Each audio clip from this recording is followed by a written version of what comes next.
ಇವತ್ತು ಕಾಯಿ ಒಬ್ಬಟ್ಟು ಮಾಡೋದು ಈಸಿ ಮೆಥಡು.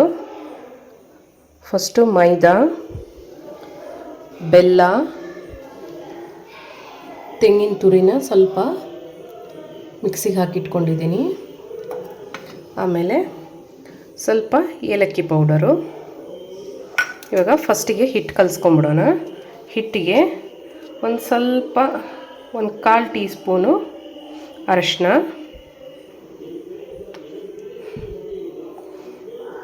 ಸ್ವಲ್ಪ ಎಣ್ಣೆ,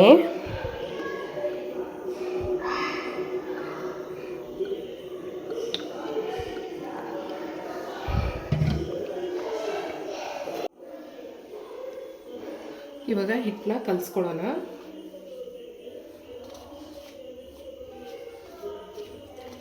ಚಪಾತಿ ಹಿಟ್ಟಿನಕ್ಕಿಂತ ಸ್ವಲ್ಪ ಸಾಫ್ಟಾಗಿರಬೇಕು.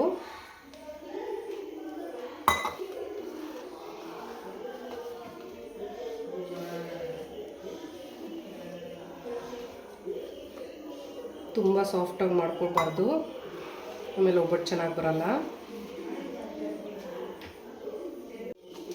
ಇವಾಗ ಹಿಟ್ಟು ಕಲಿಸ್ಕೊಂಡು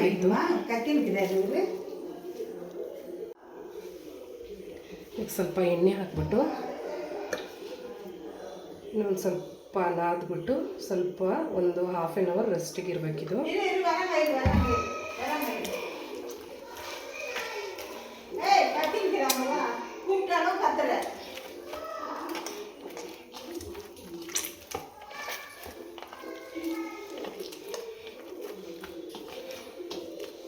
ಇದು ರೆಡಿ ಆಗಿದೆ.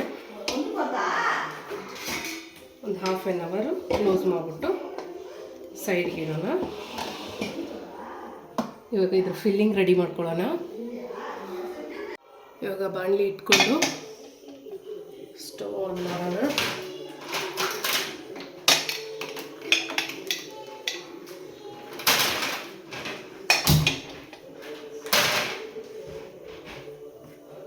ಇದಕ್ಕೆ ಸ್ವಲ್ಪ ಬೆಲ್ಲ ಸೇರಿಸ್ಬಿಟ್ಟು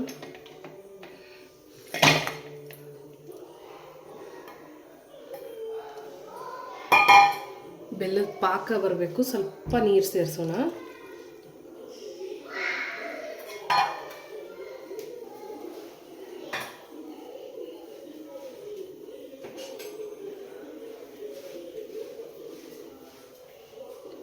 ಇವಾಗ ಕರಗ್ಬಿಟ್ಟು ಪಾಕ ಬರಬೇಕು. ಇವಾಗ ಇದು ಪಾಕ ಅದಕ್ಕೆ ಬಂದಿದೆ. ಇವಾಗ ಏಲಕ್ಕಿ ಜಜ್ಜಿಟ್ಕೊಂಡಿರೋದನ್ನು ಮಿಕ್ಸ್ ಮಾಡಿಬಿಟ್ಟು ತೆಂಗಿನ ತುರಿನ ಮಿಕ್ಸ್ ಮಾಡ್ಕೊಳ್ಳೋಣ.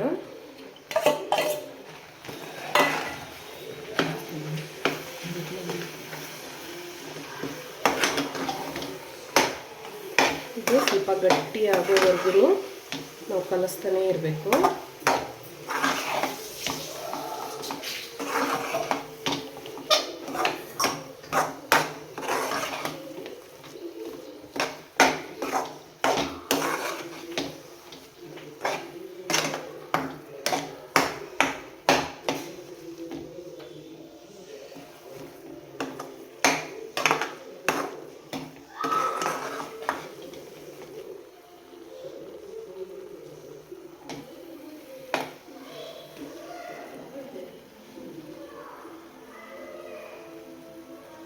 ತೆಂಗಿನಕಾಯಲ್ಲಿರೋ ನೀರಂಶನ ಹೋಗೋವರೆಗೂ ಸ್ವಲ್ಪ ಕಲಿಸ್ತಾನೆ ಇರಬೇಕು. ಆ ತೆಂಗಿನಕಾಯಲ್ಲಿರೋ ಎಣ್ಣೆ ಅಂಶ ಬಿಡೋಕ್ಕೆ ಸ್ಟಾರ್ಟ್ ಆದಮೇಲೆ ನಾವು ಆಫ್ ಮಾಡಿ ಆರಿಸ್ಕೊಂಡು ಆಮೇಲೆ ಒಬ್ಬಟ್ಟಿಗೆ ಫಿಲ್ಲಿಂಗ್ ಸ್ಟಾರ್ಟ್ ಮಾಡ್ಬೋದು.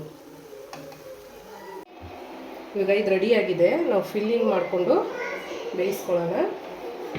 ಈ ಥರ ಫಿಲ್ಲಿಂಗಿಗೆ ತಗೊಂಡು ಕ್ಲೀನಾಗಿ ಫಿಲ್ಲಿಂಗ್ ಮಾಡಿಕೊಂಡು, ನಾನಿಲ್ಲಿ ಆಯಿಲ್ ಶೀಟೇ ಯೂಸ್ ಮಾಡ್ತಾಯಿದ್ದೀನಿ. ಆಯಿಲ್ ಕವರ್ನ ಕಟ್ ಮಾಡಿಕೊಂಡು ಮಾಡ್ತಾಯಿದ್ದೀನಿ.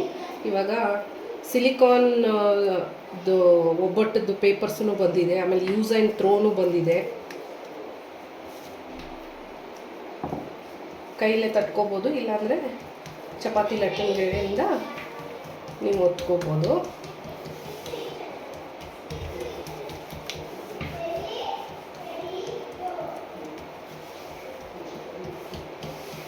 ಕೈಲಿಂದನೇ ಮಾಡ್ಕೊತಾ ಇರೋದು.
ಸೇಮ್ ಅದೇ ಪ್ರೊಸೆಸ್ಸು.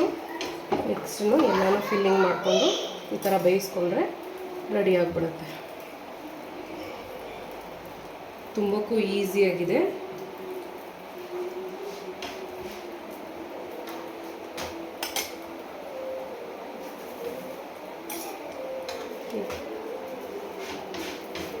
ಇವಾಗ ನಾನು ಒಂದು ಲಟ್ಟಣಿಗೆಯಿಂದ ಲಟ್ಟಿಸ್ಬಿಟ್ಟು ಒರೆಸ್ತೀನಿ.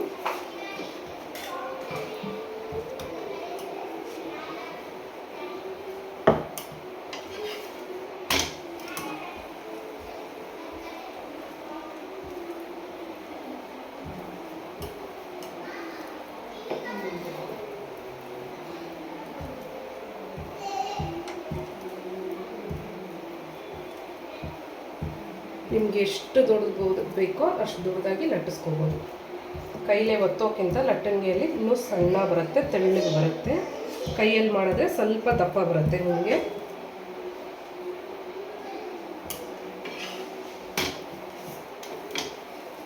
ಇದು ಕಾಯಿ ಹೋಳಿಗೆ ಆಗಿರೋದ್ರಿಂದ ನೀವು ಎಣ್ಣೆ ಹಾಕಬೇಕಾರೋ ಅವಶ್ಯಕತೆ ಇಲ್ಲ. ಕಾಯಿದು ಎಣ್ಣೆ ಅದೇ ಬಿಡುತ್ತೆ. ನೋಡಿ ರೆಡಿ ಆಯಿತು. ಇದನ್ನು ಬೇಯಿಸ್ಕೊಳ್ಳೋಣ.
ಇವಾಗ ಇದು ರೆಡಿ ಆಗಿದೆ.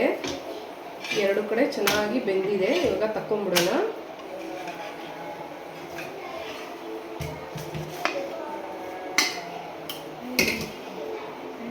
ಇವಾಗ ಇದು ರೆಡಿ ಆಗಿದೆ ಒಬ್ಬಟ್ಟು. ಇವಾಗ ರೆಡಿ ಟು ಸರ್ವ್.